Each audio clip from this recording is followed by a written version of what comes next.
오늘 이 본문 말씀을 놓고 제가 제목은 만선이라고 지었습니다. 만선은 물고기를 배에 가득 채운 걸 만선이라 합니다. 모든 어부들이 물고기 잡으러 바다에 나갈 때 다 목표로 삼고 있는 최고의 목표치, 이거 하려고 나가는 겁니다.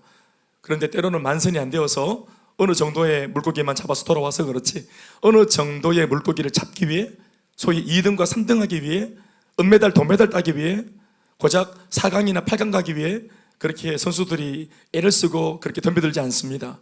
안 될 때 안 될 값이라도 모든 선수가 어떤 경기에 나갈 때는 다 금메달이 목적이고 월드컵 우승하는 게 목표입니다. 안 될 때 안 될 값이라도, 도전할 때는. 그렇죠? 그래서 어부들도 물고기 잡으러 나갈 때는 안 될 때 안 될 값이라도 나갈 때 포부는 뭡니까? 모든 배가 다 물고기 가득 잡아가지고 만선에서 돌아오는 겁니다. 그런데 이 만선의 반대말이 물고기 한 마리도 못 잡고 빈 그물로 돌아오는 공선입니다. 아무것도 없이, 배 안에 아무것도 없는 공선, 만선과 공선, 이런 단어를 좀 알고 말씀을 들으면 참 좋겠습니다. 오늘 저는 만선의 꿈을 가졌지만 공손, 그러니까 빈손으로 돌아와서 널브러져 있고 또 인생에 대하여 회의를 느끼고 있던 한 인물을 만나주신 예수님에 대한 이야기를 하려고 합니다. 우리가 너무 잘 아는 본문의 말씀이고, 소위 이 말씀의 본문은 별명도 붙어 있습니다. 바로 베드로의 소명장. 베드로가, 우리가 잘 아는 그 베드로가 예수님을 만나서 구원받고 인생을 역전하고 소위 사주팔자 운명이 완전히 뒤집어졌던 바로 그 역사적인 날, 그 베드로 개인에게도 참 감격적인 날이겠지만 이 말씀을 들여다보고 묵상하는 우리들한테도 참 감동이 되는 말씀인데, 이유는 고작 이렇게밖에 못 살았던 사람이 그날 그 아침 예수님 만나서 그 뒤로 어떤 인생을 살았는지 우리가 알고 있기 때문입니다. 그래서 그 예수님 만난 사건은 베드로에게도 역전의 대혁명의 축복의 사건이지만, 같은 입장에 놓여 있는 우리들에게도 이런 예수님을 믿고자 하고 또 예수님 믿어서 이런 역전의 은혜를 구하고자 하니, 먼저 앞서서 예수 믿어서 이렇게 은혜를 받은 이 베드로 이야기는 우리 모두에게도 참 소망이 되는 말씀이고 또 복음의 말씀입니다. 베드로가 있으면 우리도 할 수 있습니다. 베드로가 받은 은혜, 우리에게도 주님이 오늘 딱 주고자 하시는 바로 그 복입니다. 우리가 어느 정도 아시다시피 베드로라는 이름은 예수님께서 직접 붙여주신 이름이고 원래 그의 이름은 시몬이었습니다. 예수님께서 베드로를 처음 만나실 당시에 그의 이름은 시몬입니다. 오늘 본문에 시몬, 베드로 이란 이름을 같이 이렇게 쓰고 있죠. 실제로 이 당시 이름은 시몬입니다. 통상적으로 유대인들의 이름에는 나름대로 부모가 자녀 이름을 붙일 때 영적인 의미를 그렇게 넣어서 그렇게 뭔가 미래지향적으로, 소망지향적으로 이름을 붙여주는 것이 보통인데, 시몬이란 이름 안에는 특별한 뜻이 없습니다. 무색무취에 아무 의미가 없는 이름인 거 제가 몇 차례 말씀드린 적이 있습니다. 시몬, 어감은 참 좋은 이름이지만 실제로 이름의 뜻은 없습니다. 특별한 의미가 없었던 것은 이름만 아니고 사실 시몬 그 인생 전체가 그랬습니다. 하루하루 간신히 연명해 가면서 마지못해 사는 인생, 죽지 못해서 사는 인생이 바로 그 당시 시몬의 인생이었습니다. 의미를 갖지 못한 이름이고 인생이라 하니 이것을 컵으로, 그릇으로 표현하자면 아무것도 들어있지 않은 빈 컵, 빈 그릇 아닌가 싶겠지만 그렇지 않습니다. 사실은 아무것도 채워놓지 않은 바람에 그 빈 컵, 빈 그릇 안에는 세상이 주었던 온갖 가지의 염려와 걱정, 근심과 고통이 가득하게 들어차 있었습니다. 예수님을 만나기 직전까지 베드로가 실제로 겪고 있었던 상황이 어땠는지는 사실 성경은 딱 꼬집어 어느 한 지면을 할애해서 설명하고 있지는 않습니다.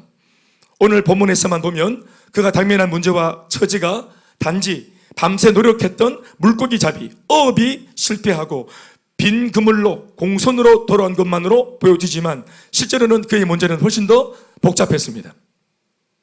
하룻밤 물고기 못 잡은 것으로 본문은 그렇게만 조명하고 있지만 이 사람의 인생의 깊은 문제와 그 문제의 중심에는 이런 정도가 아니었어요. 성경 여기저기 파편처럼 흩어져 있었던 여러 정황들을 살펴보면 어렵지 않게 당시 그의 입장이 드러납니다. 설명을 드리면 그는 결혼을 했던 모양입니다. 예수를 만날 당시 베드로는 결혼을 이미 한 가정의 가장이었습니다.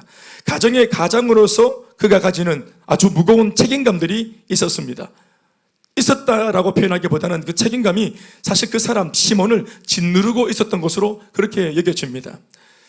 갈릴리 바다 어업, 물고기 잡는 이 직업, 이 어업은 사실 베드로가 하고 싶어 하는 것이 아니라 해내야만 하는 생존을 위한 처절한 몸부림이고 사투였습니다. 죽기 아니면 까무라치기로.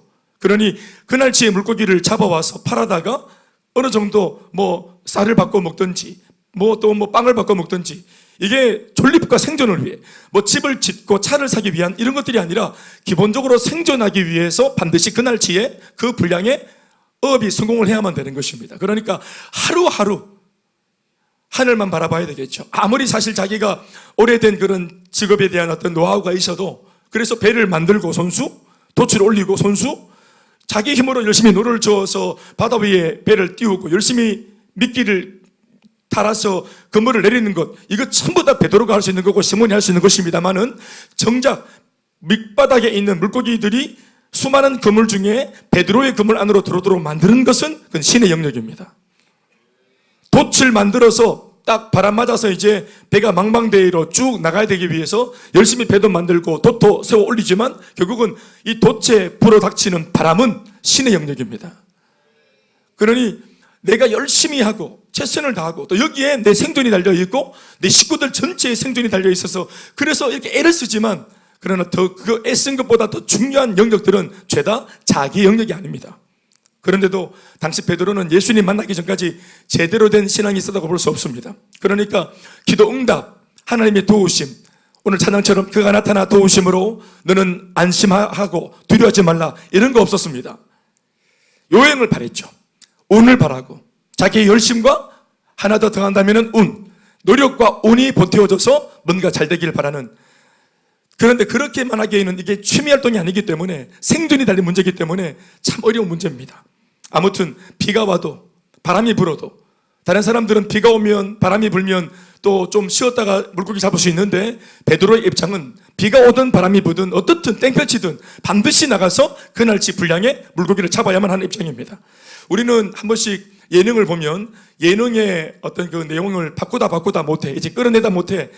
한때는 물고기 잡는 이 낚시 예능도 유행했던 거 알고 있습니다. 우리 교회도 한때 제 기억으로 한 2번 정도 포항 쪽에 성도들과 같이 몇 명, 한 10대 명 같이 선상 낚시 갔던 기억이 납니다. 교제 차원에서 가가지고 교제했던 기억이 나는데요. 그때 우리가 했던 말이 큰 수보보다 이러면서 물고기 잡으러 가서 막 하여튼 전부 다 오바이트만 하고 곡성만 하고 돌아와. 그래서 2번 갔는데 세 번째, 네 번째가 없는 이유는 바로 그것 때문입니다. 물고기 잡다가 우리가 잡혀 죽을 뻔했으니까. 아무튼 그래서 예능이 이제 낚시 예능이 한때 유행이었죠. 그래서 도시 어부다 뭐다 하면서 그렇게 했습니다. 또 어떨 때는 물고기 잡아다가 재미로 잡고, 또 잡은 물고기를 또 사진만 찍고는 재미니까 다 방생해서 내보내주기도 하고. 그러나 시몬이 만약 그런 프로를 봤다면 정말 통탄할 노릇이었습니다. 먹고 살기 위해, 가장으로서 책임을 다하기 위해 오늘 반드시 오늘치의 분량이 있어야 되는데, 그러니까 사투를 벌였죠. 더불어 가정적인 어려움만 아니라 그 당시 시몬은 사업적으로도 만만치 않은 입장에 놓여 있었습니다. 혼자 하는 일이었으면 괜찮았겠는데 자신의 친동생과 함께하는 이런 공동의 어업이었습니다. 그리고 세베대의 아들, 그러니까 세베대가 삼촌입니다. 세베대의 아들이었던 요한과 야고보, 그러니까 자기한테는 사촌 동생들입니다. 안드레 친동생, 그리고 요한과 야고보. 그래서 이 동생들을 줄줄줄 이어가지고 가문이지만 서로 사촌 간에 이걸 동업을 한 겁니다. 오늘 본문에도 나와 있지만 이걸 동업을 했어요. 10절 말씀에 나오죠. 세베대의 아들로서 시몬의 동업자인 야고보와 요한도, 이렇게 말하고 있지 않습니까? 그러니까 이 전체 친족들과 함께하는 이 공동의 사업의 책임자가 베드로였습니다. 그런데 아무리 본인이 이런 책임을 가졌다 해서, 아까도 말했지만 물고기가 순순히 잡혀줍니까?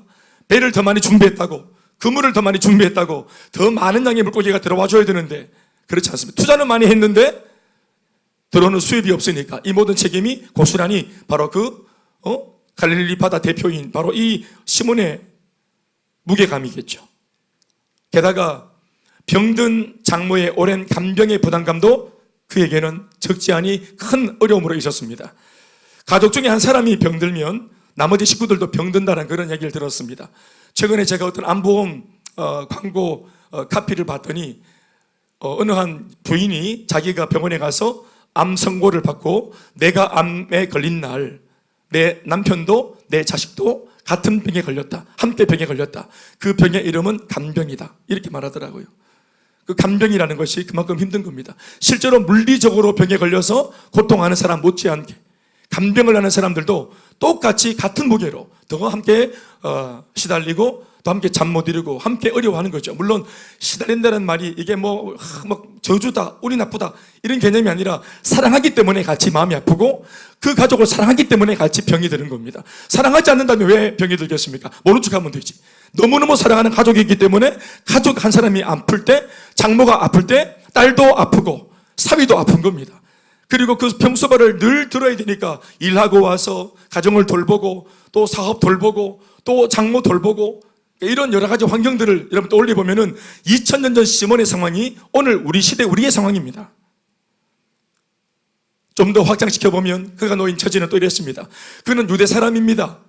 그런데 그 당시 유대 나라는 로마에게 나라가 완전히 빼앗겨서 주권을 빼앗겨서 식민지였습니다. 로마의 식민지가 나라가 되어 있었기 때문에 식민지 나라의 바로 그 국민입니다. 그러니까 말해줘야 국민이지 주권이 없습니다. 그 말은 뭔지 아시겠습니까? 미래가 보장이 안 되는 것입니다. 여러분 이게 그냥 국가의 어떤 정세라고 나와 관계없다고 말하시겠습니까? 그렇지 않죠? 국가의 정세는 곧 한 가정 한 가정 각 가정의 가계의 상황과 직결되어 있습니다. 나라 없이 집이 있겠습니까? 아무리 거기에서 나라 정세, 국가 정세 모르겠고 그냥 물고기 잡아서 내먹고 살겠다, 내 집만 돌아보면 되지. 그렇지 않습니다. 사랑하는 여러분, 아직까지 그 미래가 오진 않았지만 나라의 주권이 빼앗긴 찬탈당한 이 나라 미래가 없습니다. 그것이 곧 시몬의 운명이고 시몬 가정의 운명이고 시몬 가문의 운명입니다. 미래가 없어요. 더불어 이런 여러 가지 소위 짜치는 환경 속에 탈출구도 달리 없어. 더 중요한 것은 숨을 쉴 수가 없어요. 베드로 그 당시 무색무취, 이름만 의미 없는 게 아니라 인생도 의미가 없어. 아니 의미 없는 정도가 아니라 이미 구정물로 가득 찼던 이 시몬, 달리 다른 기술이 없으니 좋든 싫든 갈릴리 바다에서 벗어날 수 없는 탈출구가 없는 인생. 어떤 면에서 시몬만 그랬겠습니까? 시몬과 함께하는 안드레도 같은 운명입니다. 또 형님만 바라보고 있는 야고보와 요한도 똑같은 운명입니다. 더불어 이들 세대만 그랬겠습니까? 묵상해 보십시오. 여러분, 그들 가족 가문 전체는 갈릴리 바닷가에서 잔뼈가 굵은 가문입니다. 그러니 시몬의 아버지 세대도 그 조상들도 모두가 다 이 갈릴리 바다를 아무도 탈출하지 못했습니다. 이 운명을, 이 사주를, 이 팔자를, 이 고통을. 그러니 시몬이 본 게 뭐냐 하면 자기와 똑같은 인생을 앞서 살다가 죽어버린 아버지, 그렇게 살다가 허망하게 세상을 떠나버린 할아버지, 그리고 나도 내 조상들과 똑같이 인생 뭐 대단한 게 있겠어? 출구가 없어요. 그러니까 이렇게 사주팔자 운명에 매여서 고달프게 살고 고통 속에 살다가 그렇게 꺼져가는 인생이 되는 것입니다. 이것이 오늘 본문에 등장하는 베드로의 배경이었고, 예수님은 이런 사주팔자 운명에 갇혀있던 시몬에게 아주 의도적으로 그날 아침 거기에 찾아오신 것입니다. 이것이 오늘 본문 서두에서 우리가 알고 있어야 하는 말씀의 배경입니다. 그러나 사실 오늘 본문의 시작을 알리는 1절에서 3절까지의 상황을 보면 베드로를 만나기 위해 의도적으로 오셨다라는 예수님의 그 의도와 의지는 사실상 표면적으로는 본문에 나타나 있지 않습니다. 이 본문 읽어보시겠습니다. 무리가 3절까지 시작. 무리가 몰려와서 하나님의 말씀을 들을새 예수는 게네사렛 호숫가에 서서 호숫가에 배 두 척이 있는 것을 보시니 어부들은 배에서 나와서 그물을 싣는지라 예수께서 한 배에 오르시니 그 배는 시몬의 배라 육지에서 조금 떼기를 정하시고 앉으사 배에서 무리를 가르치시더니 아멘 하십시다. 자, 이 본문 3절 동안 읽었는데 이 3절 안에 예수님이 의도를 가지고 베드로를 만나기 위해 오셨다, 시몬을 만나기 위해 오셨다, 시몬을 만나기 위한 방문이었다, 이런 것을 우리 눈치챌 수 있겠습니까? 그런 대목이 있습니까? 예수님의 계획도 의지도 의도도 어떤 것도 적혀있지 않습니다. 예수님께 몰려드는 무리들로 인해 어떤 면에서는 막무가내로 달려드는 무리들에게 떠밀리는 바람에 얼떨결에 올라선 것이 마침 베드로의 배였습니다. 우연히 올라선 게 베드로의 배였어요. 베드로 만나려고 작정하신 행보가 아니었다는 것을 우리는 금방 눈치챌 수 있습니다.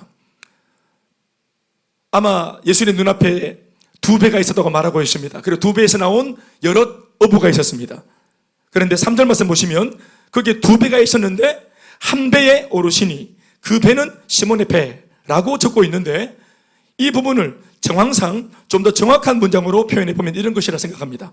한 배에 오르시니 마침 그 배는 시몬의 배였더라 라는 이 표현이 훨씬 더 정확한 표현일 겁니다. 이게 마침이라는 부사가 들어야 됩니다. 우연인 듯 들어갔는데 마침 그 배가 시몬의 배였던 것입니다. 요거 동의하시면 아멘 하십시오. 그렇죠. 표면적으로 보일 때는 마침, 우연히 그런 겁니다. 서든리 어쩌다가 들어간 겁니다. 그런데 실제로는 여러분 그렇게 보이지만 실제로는 예수님의 의도가 거기에 숨은 것이 맞습니다. 여기에 이제 우리가 이 말씀을 풀어야 되는 그런 어떤 비밀들이 이제 있는 겁니다. 해석의 대목이 여기에 있는 것입니다. 여러분 보십시오. 예수님이 나를 만나러 오지 않았다는 사실, 우연히 내 배에 올라왔다는 사실에 대해서 오늘 우리처럼 이걸 대본에 제일 먼저 눈치챈 사람은 바로 정작 그 배의 주인이었던 시몬이었을 것입니다. 시몬은 사실 예수님을 직접 만난 적은 없지만 예수님의 존재에 대하여 알고 있었습니다. 정보는 듣고 있었습니다. 수많은 사람들은 동일한 시간에 출근을 해야 될 직장이 없었는지, 아니면 더 중요한 일이 없었는지, 아니면 먹고 살만했는지, 등 따시고 배가 불렀는지, 그러니까 그래도 먹고 살만하고 여유가 있으니까 오늘 예수님을 쫓아다닌다고 베드로는 생각했을 것입니다. 자기는 밤새도록 먹고 사는 일에 초점을 맞추고 물고기 잡는 일에 인생 전부를 걸었습니다. 그리고 그날 아침에도 밤새 물고기를 못 잡고 헛당치는 바람에 그렇게 어떡하지 하는 이 걱정, 아까 제가 걱정거리들을 나열해 드렸습니다. 그러니 이런 정도의 배경이면 베드로가 그날 아침 공선으로 돌아와서 배 부둣가에 앉아가지고 그물을 다시 손질할 때 어떤 마음이었을지 짐작이 갑니다. 여러분, 신앙적인 성장, 변화, 우리가 말하는 사명, 영혼 구원, 복음 전하는 거 관심이 있었겠습니까? 심지어 자기 나라가 빼앗겼지만 이 나라가 언제 독립하겠노? 이런 국제 정세, 국가 정세, 자기 나라 운명에 대해서, 미래에 대해서 그가 관심이 있었겠습니까? 아니요. 그도 장성한 성인인데 물론 알고 있으니까, 내 처지만 아니라 내 주변 처지를 알고 있으니까, 이 나라 처지를 알고 있으니까 물론 관심은 있었겠지만 거기에 내 마음과 신경을 둘 수 있는 여유는 없었습니다. 당장 내 발에 불이 떨어졌기 때문이죠. 우리도 마찬가지죠. 한 번씩 뭐 국가 정세, 국제 정세, 트럼프, 시진핑, 푸틴, 또 뭐 우크라이나의 전쟁들, 이란 전쟁들, 또 뭐 북한에서 또 뭐 자꾸 위협하는 소식, 이런 걸 뉴스로 계속 들으면서 막 뉴스를 보내주지만 여러분, 그런 걸 들으면서 오늘 마음이 너무 울적하고 나라가 어려우니까 나 직장 못 가겠다, 지금 국제 정세가 안 좋고 안보가 위험하니까 나 지금 공부하러 못 가겠다, 이것보다 더 중요한 것은 우리나라의 독립이다, 우리나라의 지금 뭐 해방이다, 남북 통일이다, 이러면서 지금 자퇴하는 아이들 있습니까? 없죠. 뉴스를 아무리 들어도 이미 그것은 그걸 맡고 있는 사람들한테 맡긴 거고, 걱정은 되고 관심은 가지만 내 인생을 돌이키기까지, 내가 지금 주안점을 두고 있는 이 부분을 돌이키기까지 거기에 내가 뛰어들 수 있는 그런 여유는 없어요. 그런데 당시에 베드로 외에 많은 유대인들은 메시아에 대한 갈망이 아주 컸던지 시몬과 달리 그래서 예수님을 계속 쫓아다니고 있는 겁니다. 그날도 이 많은 이름 없는 무명의 무리들이 예수님의 말씀 한 조각을 들으려고, 설교 한번 들으려고 이렇게 인산인해로 모여든 겁니다. 꾸역꾸역. 그 무리들의 어떤 그런 어떤 분위기 때문에 밀려나는 바람에 예수님이 오늘 시몬 앞에 온 겁니다. 그러니까 시몬도 이 사실을 압니다. 단지 이렇게나 유명한 예수님이 내 배에 오는 것은 사실 마음속 깊이 뭔가 감동이 있었겠지만 그는 관심이 없었습니다. 그리고 중요한 대목이 있습니다. 3절 말미와 4절 초반부를 말씀을 잘 들여다보십시오. 자, 보세요. 육지에서 조금 떼기를 청하시고 앉아서 예수님이 시몬의 배에서 이제 배를 띄워서 바다 위에 올라섰기 때문에 묻게 있는 무리들은 예수님께 못 오는 겁니다. 거리를 두기 위해, 간격을 두기 위해 배에 올라가신 겁니다. 그래서 소위 선상설교를 하셨습니다. 그런데 중요한 게 뭔지 아십니까? 배에서 무리를 가르치시더니 4절에 말씀을 마치시고, 중요합니다. 따라합시다. 가르치시더니, 다시 가르치시더니 말씀을 마치시고 시몬에게 이르시되. 여러분, 이 중요한 대목입니다. 여러분, 오늘 여기서 제가 뭐를 말하고 싶은 것인지 알겠습니까? 성경은 모름지기 복음서는 누가복음 복음서는 누구의 말씀에 대하여 초점을 맞춘 겁니까? 예수님의 말씀입니다. 그래서 예수님이 입을 열어 하신 모든 말씀들은 가급적이면 이 복음서는 예수님의 말씀이니까 다 적어놓고 기록해야 마땅합니다. 예수님 말씀이 핵심이기 때문에 복음서에서 반드시 기록해야 될 것은 예수님의 가르침과 예수님의 말씀이에요. 그분이 거기서 뭘 말했는지, 그 바다 위 배에서 시몬의 배든 누구의 배든 거기서 뭘 말씀하셨는지, 중요한 것은 메시지가 중요한 겁니다. 아멘 하시죠? 그런데 예수님의 메시지보다 오늘 본문만큼은 어디에 이 본문 자체가 주안점을 두고 있는지 우리에게 눈치를 채보라고 마치 퀴즈를 내는 것만 같습니다. 말씀을 가르쳤는데 이내 곧 이어지는 말씀은 말씀을 맞췄다는 거예요. 말씀의 내용은 다루지 않습니다. 오늘 본문만큼은 예수님이 뭘 말씀하셨는 것보다, 예수님이 가르침의 메시지 내용보다 더 중요한 것이 뭐라고 보고 있는 것입니까? 이 본문은 바로 시몬입니다. 시몬이에요. 예수님이 없이는 안 되는 한 사람, 탈출각 없는 그런 시리와 고통과 절망에 빠져있는 한 가정의 가장을 주목하고 있습니다. 예수님의 가르침을, 내용을 할애하여 적는 것보다 더 중요하게 여긴 것은 바로 한 사람의 반응이고 한 사람의 변화입니다. 예수님 말씀을 마치셨습니다. 그리고 태연하게 무리가 아니라 내가 가르친 무리들에게 질문을 하는 게 아니고, 설교들은 여러분들한테 질문하는 게 아니라 이 옆에서 소위 스텝으로, FD, 스텝, 그 예배의 스텝들에게 질문을 던진 것입니다. 그것도 말씀과 상관 있는 그런 질문이 아닙니다. 4절 말씀 읽어보시겠습니다. 말씀을 마치시고 시몬에게 이르시되 깊은 데로 가서 그물을 내려 고기를 잡으라. 예수님이 가르치신 내용, 오늘 물고기 잘 잡는 법에 대해서 예수님 강연하셨습니까? 하셨겠습니까? 그렇지 않을 겁니다. 분명히 천국의 비밀을 말씀하셨을 겁니다. 복음을 말씀하셨을 것입니다. 하나님 아버지에 대한 내용들을 그들에게 소개했을 겁니다. 아멘, 아멘. 그런데 천상의 비밀들, 영적인 말씀들, 이런 놀라운 신앙과 관계되어진 이야기들, 이런 것들을 계속 말씀하신 이후에 오늘 제일 먼저 화제를 돌려서 시몬에게 건넨 말씀의 내용은 뭐냐면은 바로 삶의 내용입니다. 삶의 내용. 그의 직장과 그의 직업과 관련되어진 물고기 잡는 이야기입니다. 사랑하는 여러분, 이 질문을 딱 던지는데 베드로의 반응을 자세히 살펴보시겠습니다. 5절, 시몬이 대답하여 이르시되 선생님, 우리들이 밤이 새도록 수고하고 물고기 잡았지만 한 마리도 못 잡았어요. 그런데 이어지는 말씀, 말씀에 의지하여 내가 그물을 내리겠습니다. 다시 아멘 하십시다. 사랑하는 여러분, 말씀을 의지하여라고 말하니 베드로가 예수님의 말씀에 대하여 특별히 어떤 대단한 반응을 보인 것처럼 보이지만 그것이 아닙니다. 예수님의 말씀은 사실 자신들의 입장에서는 별로 그렇게 영험한 말씀이 아니었습니다. 신통한 말씀이 아니었어요. 예수님의 말씀을 통해서 다시 깊은 데로 가서 그물을 내려서 어젯밤 네가 실패한 물고기 잡는 그 도전을 다시 해보라고 말씀하신 것 같지만, 예수님의 이 말씀을 다시 내가 재차 그렇게 행동에 옮긴다는 것, 별로 그렇게 유쾌한 그런 말씀이 아니에요. 그런데 말씀에 의지하여라고 구태여 사실 말하지 않아도 되는 이 표현을 한 것으로 미뤄보아 베드로의 마음속에 어떠한 반응들이 있는지를 우리가 감지할 수 있냐면은 바로 메시지가 아니라 메신저에 대한 뭔가 달라진 베드로의 어떤 그런 입장이 우리가 발견할 수 있습니다. 아멘, 아멘. 여러분, 베드로가 귀가 없습니까? 오늘 관심이 없을 뿐이지, 마음이 없을 뿐이지, 이 무리들처럼 적극적으로 예수를 따를 수 있는 환경이 안 되어서 마음을 접고 있을 뿐이지, 바로 옆에서 자기 배니가 옆에서 그물을 손질하면서 오늘 자기가 그 말씀의 대상은 아니었지만 무리들을 향해서, 다른 사람들을 향해서 그렇게 쏟아붓는 예수님의 위대한 말씀을 베드로도 귀가 있으니까 다 들었어요.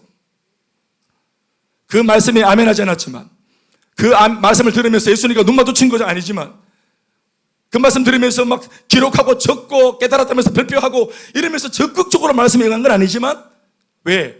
애초부터 그 말씀은 자기 위한 말씀이 아니었어요. 오늘 본문에도 메시지의 내용은 침묵하고 있듯이 베드로는 그 들은 말씀을 머리에 기억하고 있는 거 아니에요. 이날은 내용이 중요하잖아요. 이날은 뭐가 중요합니까? 이렇게 위대한 하나님의 말씀을 전하는 이분이 누구냐는 것입니다. 이분이 메시지가 아니라 메신저입니다. 예수님에 대해 익히 소문은 들었지만 자기가 가서 못 들을 처지니 예수님이 직접 와서 예수의 입에서 나오는 말씀이 얼마나 위대한 말씀이고 놀라운 말씀인지, 이게 바로 그리스도의 말씀이고 이것이 구원자의 말씀이고 이게 생명의 말씀인 것을 그날 한번 시범을 보여준 겁니다. 아멘. 그 스스로가 마음 메어 교회에 못 오니까 교회가 온 겁니다. 정원 형제님이 직접 내가 교회에 올 일이 없으니까 동생을 통해서 나를 옮긴 겁니다, 교회에. 아멘, 아멘. 여러분, 누군가가 전도한다는 거 있죠? 경돈이에게 만약 옆에 있는 윤주가 전도한다면, 전도하는 행위가 뭐냐면 교회가 나한테 온 겁니다. 예수님이 나한테 온 겁니다. 그 말씀을 듣고 초신자인데 머리로 이것을 논리적으로 분석하고 깨닫고 이해하고 어렵습니다. 그런데 이 말씀을 들을 때 베드로가 고개를 연신 끄덕이면서, 상상해 봅니다. 제가 물고기 못 잡고 이제 금을 집으면서 해대는 예수님 말씀을 듣는데 말씀의 내용은 다 머리에 남는 건 아니고, 그렇지만 이 분이 어떤 분인지 그가 느낍니다. 참 위대한 분이네, 참 놀라운 분이네. 그리고 그렇게 말씀하시는 분에 대한 신뢰가 아마 있었을 것 같습니다. 중요한 것은 이 신뢰가 생긴 예수님이지만 중요한 것은 오늘 이 사건은 나를 위해 오신 예수가 아니기 때문에 베드로는 표현하지 않습니다. 그런데 말을 먼저 거신 것은 예수님이십니다. 그래서 베드로가 하는 말이, 시몬이 하는 말이, 말씀에 의지하여, 이렇게 위대한 말씀을 선포하는 당신이 하시는 말씀이라면 깊은 데로 가서 그물을 던져라.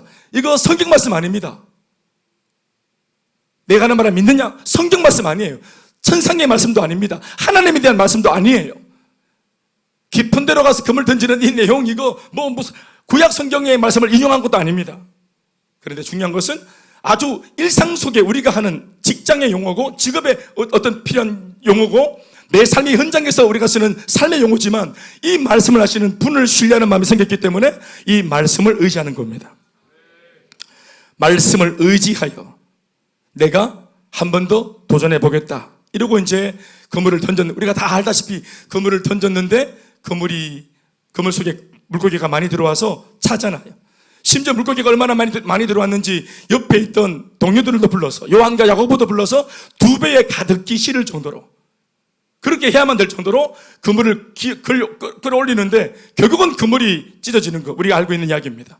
사랑하는 여러분, 그물이 찢어지도록 만선하여 고기를 잡는 것은 갈릴리 바다 전체의 모든 어부들의 로망입니다. 물고기를 잡겠다는 사람은 아까도 말했지만 안 될 때 안 될 값이라도 그물이 찢어질 정도로 물고기를 잡아보는 것, 그것이 물고기를 잡겠다는 모든 어부의 로망입니다. 그런데 그 신화와 같은 그 로망, 전설 같은 그 목표치, 이 갈릴리 바닷가에서 이때까지 대대로 거기서 잔뼈가 굵었던 어떤 가문이라도 그렇게 물고기를 잡아본 사람은 아무도 없습니다. 그리고 그것은 하나의 표지이고 목표지, 그걸 달성할 수 없다고 생각합니다. 그런 기적 같은 신화를 남길 수는 없어요. 그래서 그물이 찢어지는 게 목적이지만 그물이 찢어질 정도로 안 잡혀도 사람들은 실망도 안 합니다. 왜냐하면 그건 불가능한 것이기 때문에. 꿈입니다. 꿈, 막연한 꿈이에요. 어부들의 꿈입니다. 그런데 어떤 사람도 꿈이라고 말하면서도 도전도 못했고 또 도전도 안 되었던, 실현도 안 되었던 그 막연한 꿈이 오늘 예수님의 한마디의 말씀으로 그 꿈의 최종적인 목표가 이루어졌습니다. 그물이 찢어지도록 갈릴리 바닷가에 존재하는, 생존하는 모든 물고기는 그날 그 그물 속으로 다 들어온 겁니다. 아멘, 아멘. 그날 예수님이 작정하고 그 그물 속에 물고기를 전부 다 보낸 겁니다. 아멘, 아멘. 왠지 아십니까? 뽐때를 보이기 위해서입니다. 뽐때를 보이기 위해서. 공부하는 아이들이 만점 받는 게 소망입니다. 열심히 공부합니다. 그런데 만점 받는 건 불가능하죠? 그래서 만점 못 받아도 우리 실망합니까? 안 하죠? 그렇지만 공부할 때는 all A, 만점 받기 위해 합니다. 그러나 안 되어도 이게 원래 안 된다는 걸 알고 있기 때문에 실망도 안 해요.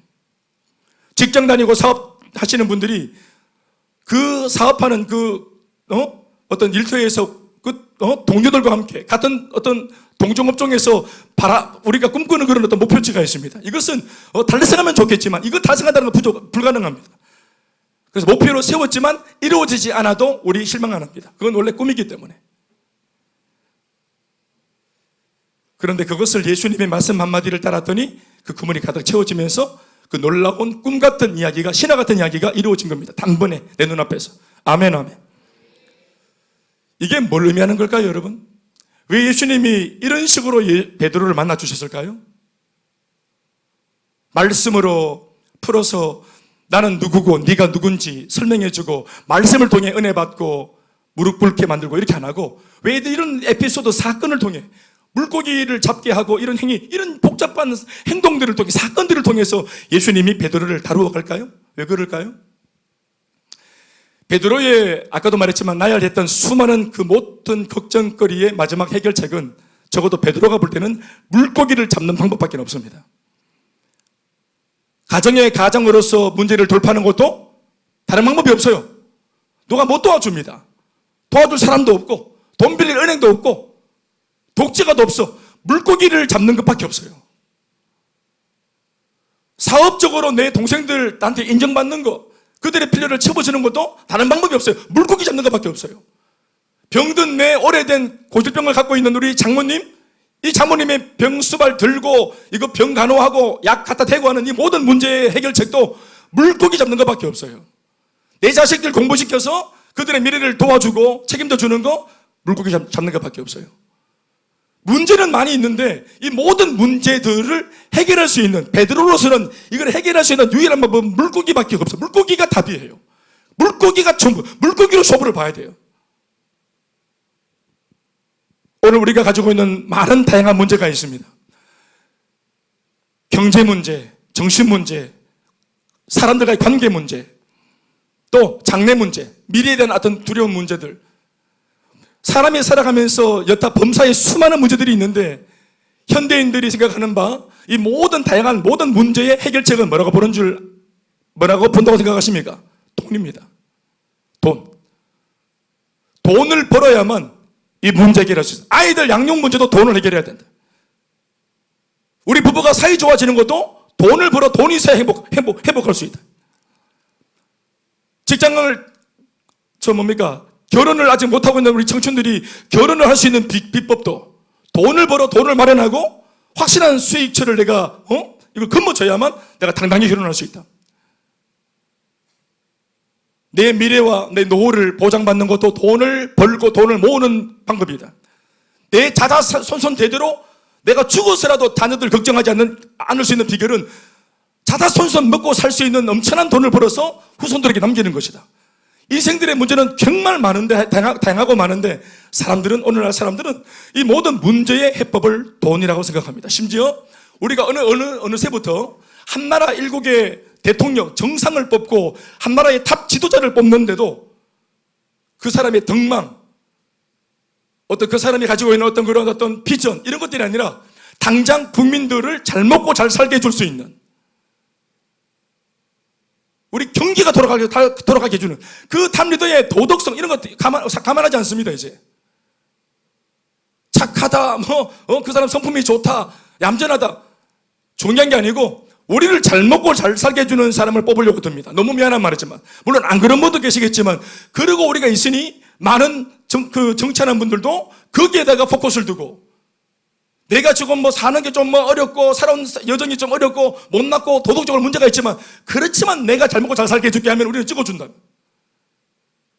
사랑하는 여러분, 7개 지도자의 갖춰야 될 1번 소양이 언제부터 그런 것이 되었습니까? 국민들의 입에 떡만 넣어주면은 다 그 사람의 삶의 어떤 내용, 필요가 없습니까? 사랑하는 여러분, 시몬이 생각한 게 뭡니까? 물고기로 쇼부를 보겠다는 것입니다. 사람들의 말이 뭡니까? 돈을 벌어야 된다는 것입니다. 심지어 신앙도 중요하지 않아요.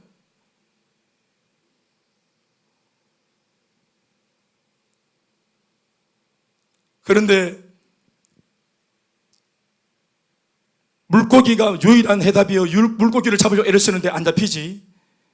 로망은 있지만 그 모든 어부들이 가지고 있는 꿈 같은 신화, 그 머리 찢어질 정도로 잡는 물고기, 이거를 예수님이 말씀 한 번에 이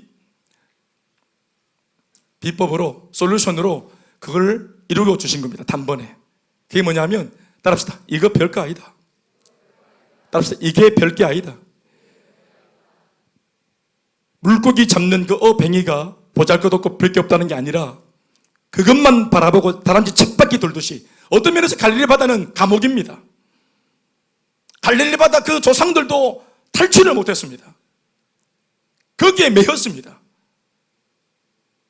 가족들을 먹여 살리기, 부양하고 먹여 살리기 위해서 한 직장을 평생 다닌 거 죄스럽다고 말하고 싶은 것이 아닙니다. 문제는 뭐냐? 일만 한 겁니다.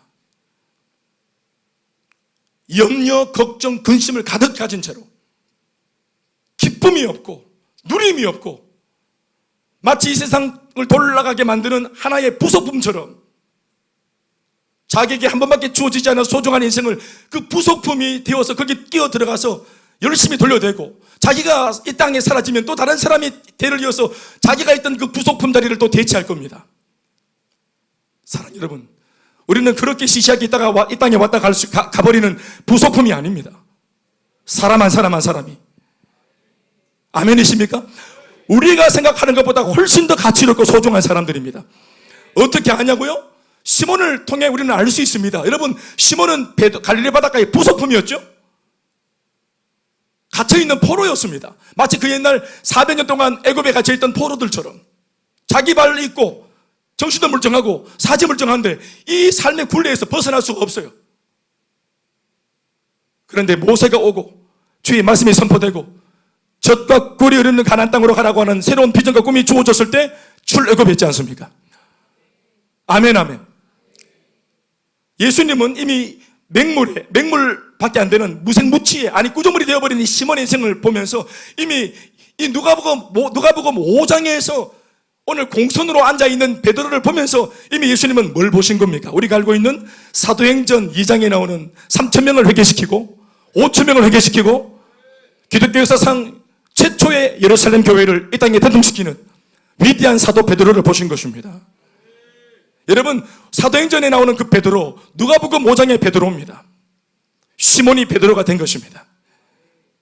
자기 삶의 하나의 삶도 건사하지 못하고 여기서 해결이 안 되고 물고기만 평생 바라봤던 인생이 수천 명, 수만 명의 사람을 살리고 그들에게 소망을 주고 자기도 예수 안에 복음 안에 자유와 해방을 누렸지만 또 다른 모습으로 삶에 덕지덕지 이렇게 뭔가 굴레에 묶여있는 포로된 사람들에게 이 생명의 복음을 전해줘서 그들 모두가 예수 안에서 해방과 자유를 누리도록 도와주는 사람이 되었습니다.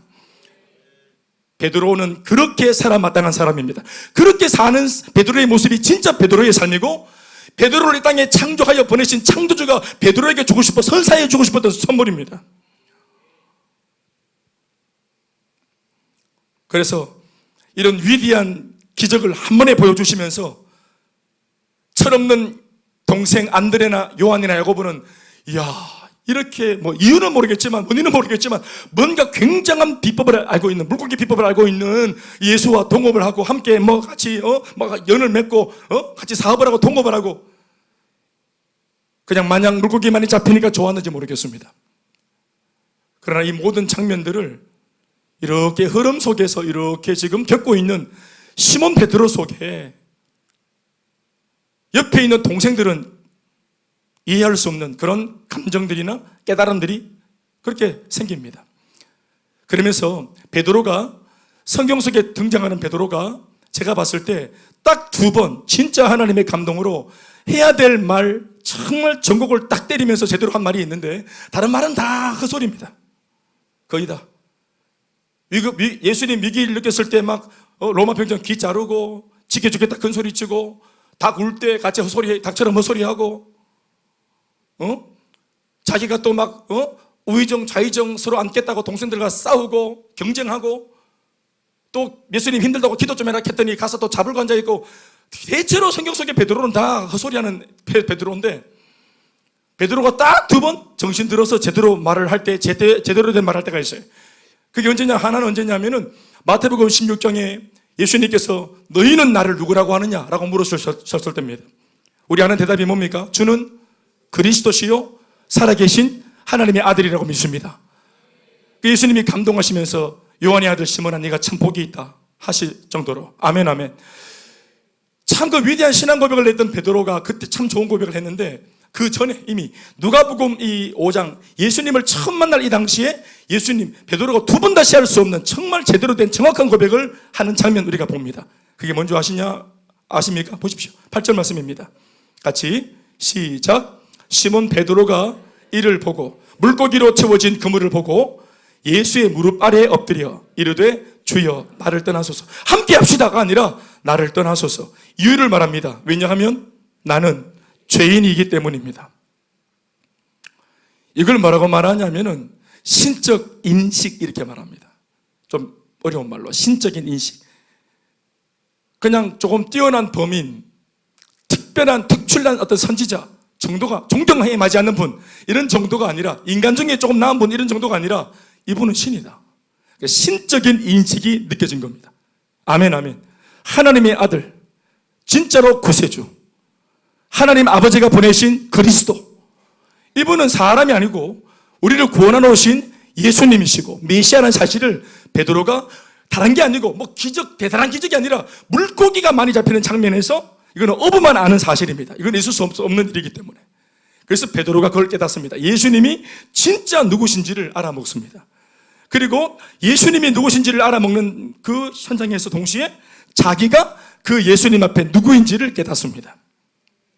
그걸 자기 인식이라 합니다. 신적인 인식, 그리고 자기 인식. 우리가 이 땅을 살 때 내가 진짜로 누구인지를 제대로 알아먹는 그 역사는, 일은 언제 일어나느냐? 나를 창조하신 하나님을 제대로 인식할 때입니다. 하나님이 누구인지를 제대로 알면 그 하나님 앞에 내가 누군지를 금방 압니다. 예수님이 가르쳐 주신 주기도문의 첫 번째 주님을 향해 부르짖는 기도의 내용이 뭡니까? 하늘에 계신 우리 아버지요. 아멘 하십시다. 이건 대혁명의 기도입니다. 예수님이 이 기도를 가르치기 전까지 어떤 사람도, 그 유대인들은 생활 속에서 하나님을 알고 있었던 사람들이지만 하나님을 그 누구도 아버지라고 부르지는 않아요. 아니, 부를 수 없어요. 어미하시고 전능하시고 지존하시고 소멸하는 불을 갖고 계시고 죄인과 함께 하지 아니하시는 그 거룩하고 거룩하신 하나님이 어떻게 죄인인 우리 이 땅에 있는 우리 딸들 따위의 아버지가 될 수 있습니까? 이건 한 번에 우리가 어떤 기도를 한데도 하나님을 부른다 해도 그렇게 부를 수는 없는 거예요. 그런데 예수님이 아들로 오셔가지고 나를 믿는 모든 자들도 내가 받아들이고, 너희들은 둘째 셋째가 다 우리 아들이다, 너희들이 아들이기 때문에 나처럼 내가 하나님 부르는 것처럼 이렇게 기도할 때 이렇게 주님 불러라. 언제 어떻게? 하나님 아버지, 하늘에 계신 내 아버지요, 하늘에 계신 우리 아버지요. 우리 아버지신데 단지 지금은 하늘에 계십니다. 왜? 이 땅에 있는 이 세상이 아직까지 죄 가운데 있기 때문에. 아들 예수님이 오신 이유는 뭡니까? 바로 하나님이 하늘에 계신 아버지가 아니라 이 땅에도 존재하시는 하나님이 되게 만드는 것. 이 세상 모든 사람들이 다 하나님을 아버지라고 부르게 만드는 것. 뜻이 하늘에서 이루어진 것처럼 땅에서 아직까지 이루어지지 않았기 때문에 이 땅에도 주님의 뜻과 말씀과 통치가 이루어질 수 있도록 만들기 위해 예수가 오신 것입니다. 그리고 우리가 있는 것이고 교회가 존재하는 것입니다. 이를 통해서 첫 번째 바로 그 고백, 하나님이 우리 아버지가 되신다는 사실을 예수 믿는 모든 사람의 심령에 심어주고 싶은 것이 예수님의 마음인 것입니다. 그렇죠. 그런데 하나님, 왜 하늘에 계신 아버지이고, 그 말은 내가 아버지라고 부를 때 우리가 어떤 사람을 호칭해서 아버지라고 부른다는 것은 내가 누구란 말입니까? 그 아버지의 아들이지. 준서야, 준서가 여기서 아버지 하면 누가 대답하노? 아빠 이래 부르면 누가 대답을 하겠노? 다른 사람이 부르면 따라가면 안 된다. 최재혁 씨가 대답할 때 따라가야 되는 거다. 야가 오늘 교회 처음 오신 분들은 야랑 저분이랑 아버지와 아들인 거 모르시죠? 그런데 로비에 지나가는데 아빠 이렇게 말할 때 이 아이의 정체가 드러나죠? 뭡니까? 준서는 최재혁의 뭐예요? 아들이었던 겁니다. 어떻게 알았어요? 아빠라 부르니까. 하늘에 계신 우리 아버지라는 뜻은, 하늘에 계시다는 말은 나는 땅에 있다는 말입니다. 내가 죄인이기 때문에 하나님에 대한 인식이 일어나면 내가 누군지를 알아먹습니다. 이걸 모르기 때문에 사람은 그래서 니 꼬라질 알아라고 아무리 얘기해도 모릅니다. 그래서 부부싸움이 일어나는 겁니다. 네. 네가 누구니, 네가 뭔데 하고 막 이것밖에 안 된다 해서 내 싸우는데 그렇게 말한다고 내가 누구다 이렇게 말하지 않습니다. 인정하지 않습니다. 하나님을 만날 때 하나님이 행하신 신적인 그 능력들, 위대하신 하나님의 역사들, 이것을 내가 눈으로 목도할 때 비로소 내가 누군지를 알아먹게 되어지고, 거기에서 시키지 않고 협박받지 않지만 스스로 내가 거룩하신 하나님 앞에 내가 죄인인 것이 실토되어집니다. 예, 인정되어지는 것입니다. 베드로가 가지고 있는 문제가 많았습니다. 아까도 말했지만 이 문제 저 문제 삶을 살면서 여러 가지 많은 문제가 있었습니다. 삶을 사는데 여러 가지 결핍이 많았기 때문에 많은 문제가 있었어요. 여러분, 제가 볼 때 이 시몬이 가지고 있었던 인생의 수많은 문제 중에서 제일 중요하고 제일 해결해야 될 시급한 문제, 제일 큰 문제는 뭔 것 같아요, 여러분들은? 제가 볼 때는 죄 문제입니다. 문제 중에 제일 큰 문제, 인간이 살아가면서 가지고 있는 많은 문제 중에서 제일 크고 시급한 문제는 죄 문제예요. 무슨 말이냐면은 내가 죄인인 것을 알아먹지 못한다는 것이 문제입니다. 죄가 뭡니까? 바로 그 죄로 인해서 만복의 근원이신 주님 하나님과 우리의 관계에 사이가 나는 겁니다. 이사야 59장 1절에서 2절 말씀은 이렇게 적고 있습니다. 한번 읽어보시겠습니까? 시작. 귀가 둔하여 듣지 못하시나 오직 너희 죄악이 너희와 너희 하나님 사이를 갈라놓았고 너희 죄가 그의 얼굴을 가리어서 너희에게서 듣지 않으시게 함이니라. 사랑하는 여러분, 죄입니다. 복을 못 받고 응답 못 받고 이 복 저 복 나는 지질이 복도 없다, 재수 없다, 운이 나쁘다. 아니요. 하나님은 이 땅에 인간을 창조하실 때 우리가 당신의 자녀이기 때문에 복 두시기 원하십니다. 우리의 신음하는 소리 들으시길 원하십니다. 그런데 하나님은 의지를 가지고 있지만 무엇이 하나님의 의지가 우리한테 안 통하게 만든 것입니까? 무엇이 그걸 막았습니까? 우리의 죄입니다. 하나님의 무능함이 아닙니다. 하나님은 무능하지 않습니다. 전능하시고. 그런데 왜 하나님이 아무것도 우리에게 해줄 수 없도록 무엇이 하나님을 묶었습니까? 우리의 죄입니다.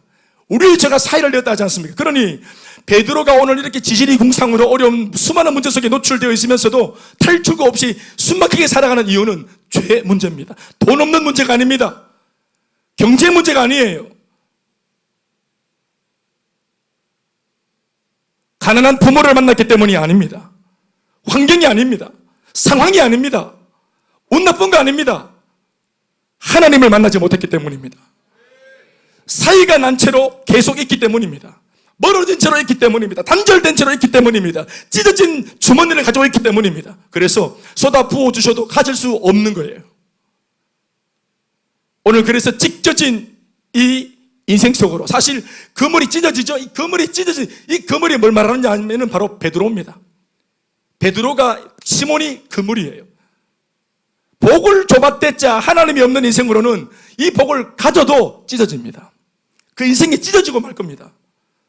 가진 게 너무 많아서 동생들과 싸울 겁니다. 댐댐이가 안 좋으면. 이미 동생들, 이 댐댐이가 예수 없어 불신자고 그 속에 욕심이 가득하고 시기가 가득하고 은근히 이제까지 형들 몰래 동생들 몰래 이 물고기 몇 마리는 빼돌렸는지도 몰라요. 가족끼리도 먹고 살자니. 우리 수준이 안 되기 때문에 물고기가 안 들어찬 겁니다. 오늘 예수님이 수준이 안 됐지만 네 꼬라지를 알라고 찢어질 수밖에 없는, 찢어질 준비가 되어 있는, 헐어있는 이 가죽부대라는 사실을 알게 하시려고 하나님이 네가 그토록 원하는 복을 한 손에 쥐어줬더니 이 복을 가졌는데 어떻게 됩니까? 찢어져 버리죠. 댐댐이가 안 된 상태에서 돈을 가지면 그 돈 때문에 그 인생이 망합니다. 누가 부자가 되어야 됩니까? 부자가 되고 싶은 사람이 부자가 됩니까? 부자가 되어야 될 사람이 되어야 되는 것입니까? 부자가 되어야 될 사람이 되는 겁니다. 사울 왕은 왕이 되고 싶어 했습니다. 하늘에게 버림받았지만. 그러나 다윗은 왕이 되고 싶은 정치적인 야망이 없었습니다. 그러나 그 다윗의 댐댐이가 정말 의롭고 당차고 말씀 앞에 건강했습니다. 아멘 아멘. 그래서 왕이 되고 싶어하는 사람은 주님이 밀어내시고 왕이 될 마음이 없지만 되어야만 하는 사람 다윗을 하나님이 들어 왕이 되게 하신 것입니다. 부자가 누군들 안 되고 싶습니까? 물질을 손에 거머쥐고도 변질되지 않을 수 있는 댐댐이가 갖추어진 사람, 그릇이 준비되어진 사람, 남자친구 하나 만들고도 여자친구 하나 생기고도 주일 예배를 지킬 수 있는, 믿음 지킬 수 있는 그 싱글. 지금 여기 왜 다 예배당에 와서 예배 드리고 있는 이 주일날 이 좋은 시간에 없기 때문이죠. 그런데 있어도 와야지. 여러분, 있어도 오는 거 어렵습니다. 금요일 밤에 우리 기도하러 오는 친구들이 많은데, 근데 오다가 안 오는 사람도 있어요. 내가 살펴봤더니 뭐가 생겼어. 뭐가 생기면 갑니다. 그럼 이게 뭘 반증합니까? 여기 있는 사람들은 오락하는 데가 없고 갈락할 데가 없어. 같이 갈 데가 없고 우리가 와 있는 게가. 사랑하는 여러분, 댐댐이가 안 되면 은혜를 줘도 찢어집니다. 복을 줘도 찢어지고. 그래서 예수님이 베드로에게 이 복을 함께, 이때까지 네가 그토록 원했던 이 신화 같은 엄청난 복을 함께 줘서 네 자신, 찢어진 것은 그물이 아니라 바로 베드로의 인생이고 베드로의 그릇입니다. 그런데 나중에 요한복음 21장에 가보면 갈릴리 바닷가에서 이 장면이 재현되어지죠. 예수님을 부인하고 달아났던 베드로, 예수를 부활하신 예수를 목격했지만 죄책감 때문에 갈릴리 바닷가로 다시 숨어 들어온 그 베드로, 예수님이 끝까지 추격해서 베드로를 만나주시지. 그때도 빈 그물이었는데 예수님 말씀하셔서 그물을 가득 잡죠. 물고기 가득 잡죠. 그때는 말씀이 뭐라고 적고 있습니까? 그물이 찢어지지 아니하더라. 사람의 댐댐이가 준비되면 축복을 줘도 거기에 한눈 팔지 않습니다. 일희일비하지 않습니다. 은혜 좀 옆에 끼고 축복 좀 옆에 끼고 내가 가야 될 비전을 향해서 또박또박 걸어갈 수 있는 것입니다. 그래서 오늘 이런 은혜를 베풀어 주셔서 이게 은혜입니다. 그물이 찢어지는 게 은혜란 말이에요. 더 감사한 것은 이게 선수들끼리의 대화입니다. 그물이 딱 찢어지니까 베드로는 옆에는 막 이거 봐 찢어졌노, 기브라, 다시 기브라, 샌다, 지금 물고기 샌다, 주라. 그런데 베드로는 딱 물고기의 시선이 안 가고 주님을 딱 바라봅니다. 그리고 자기를 봅니다. 떠나십시오. 주님, 내가 이런 꼬라지로 주님을 가까이 할 수 없습니다. 당신은 거룩한 메시아시고 나는 죄인입니다. 물어봅시다. 베드로가 뭘 잘못했습니까? 뭘 그렇게 죄인입니까? 가정을 위해 열심히 살았던 가장입니다. 뭐 죄인입니까? 병든 장모를 돌보기 위해 열심히 밤새도록 고기를 잡는 이런 정성을 가지고 있는, 이런 열정 가지고 있는 이 부모를 위하는 이런 마음의 베드로, 이런 사위가 왜 죄인입니까? 가정이든 뭐든 내팽개치고 지살꾼이 하면서 갈릴리 바닷가를 등지고 도망가버린 그런 못된 놈도 많은데, 안 그러고 힘들고 어려운데 사주팔자인 줄 알고 힘들었지만 불행했지만 내 가족들과 함께 갈릴리 바닷가에 터잡고 열심히 죽을 때까지 살겠다고 마음먹는 순박한 이 어부가 왜 죄인입니까? 열심히 살았는데. 사랑하는 여러분, 하나님을 모르는 것이 죄입니다. 그래서 하나님께 은혜를 못 받고 내가 불행해졌죠. 아들로서 내가 불행한 게 죄입니다. 아버지를 모르고 불행하게 살고 있는 거, 이렇게 고통 가운데 살고 있는 거, 그 꼴을 보이는 것이, 그것이 불효입니다. 베드로는 정말 예수님이 원하시는 정답을 말했습니다. 주님, 제가 죄인입니다. 가난, 물고기, 감동해야 될 우리 어머님 아닙니다. 그게 문제가 아니라 내가 문제입니다. 그때 그물은 찢어졌지만 그 배 안에서 다른 것으로 베드로는 그 배를 가득히 채웁니다. 물고기는 그물이 찢어져서 그렇게 돼버렸지만 베드로가 탔던 그 쪽배 안에, 어떤 면에서 이 쪽배는 베드로 자신이겠죠.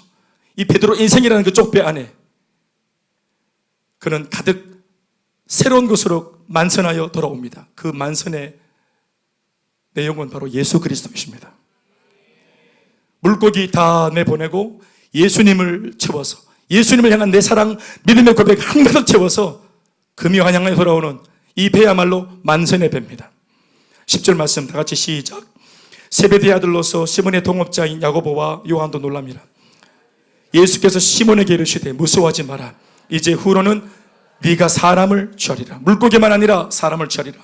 그 배에는 예수님을 담았습니다. 그 배에는 예수님과의 관계가 회복된 관계를 담았습니다.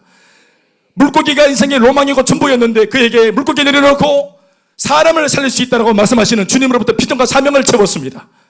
예수를 채웠고 관계의 회복을 채웠고 꿈과 비전과 소망을 채웠고 사명을 채웠으니 이 배는 그야말로 만선입니다. 이 땅을 살아갈 때 여러분 예수를 채워야 만선입니다. 양손 가득 돈 가지고 있는 것, 권력 가지고 있는 것, 수많은 사람과의 그런 의미 없는 관계를 많이 쥐고 있는 것, 그것이 나를 배부르게 하는 것이 아니고, 주소로 가득히 수많은 지인들, 개중에는 제법 백도 있는 굉장한 지인들, 나 이런 사람도 알고 있다 하는 이런 연줄들, 그것이 내 배경이 아니고 예수님과의 아름다운 관계를 가진 것이, 그것이 곧 만선이요, 신앙을 가득 채운 것이 만선입니다. 나는 우리 교회가 그런 의미에서 만선하는 교회가 되길 바라고, 이 자리에 이 말씀을 듣고 있는 여러분들 모두가 여러분 쪽배 위에 다른 것 아니라 이 예수로 가득 채울 수 있는 만선의 주인공이 되길 주의 이름으로 축원합니다. 박수하시겠습니다.